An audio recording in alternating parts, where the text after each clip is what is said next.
Если после последнего обновления War Thunder у вас немного начинает фризить после второй или третьей игры, заходим сюда, NVIDIA, настройки, панель управления NVIDIA, открываем ее,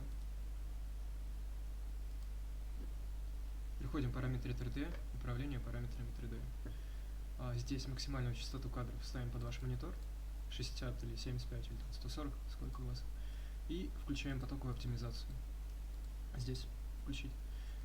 После этого перезапускаете игру, и у вас все должно быть хорошо.